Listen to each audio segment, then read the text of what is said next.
in that case, and because they want to use it to like showcase how great the design is, especially when it comes to like new starters and even maybe even like potential hires if you've got it publicly available.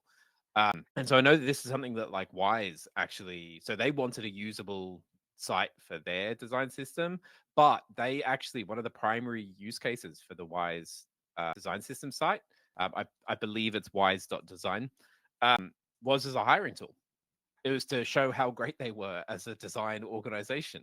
And so they chose to really prioritize like it is, it's gorgeous, and it's like it's pixel perfect. It's probably slightly, in my mind, it's slightly too designed, uh, because it is a little bit like style over function. I think they've made it a lot better since they did the rebrand, but it's one of those things where it's like that was their purpose, and that was how they were going to get more resource and how they were going to get more buy-in from the stakeholder.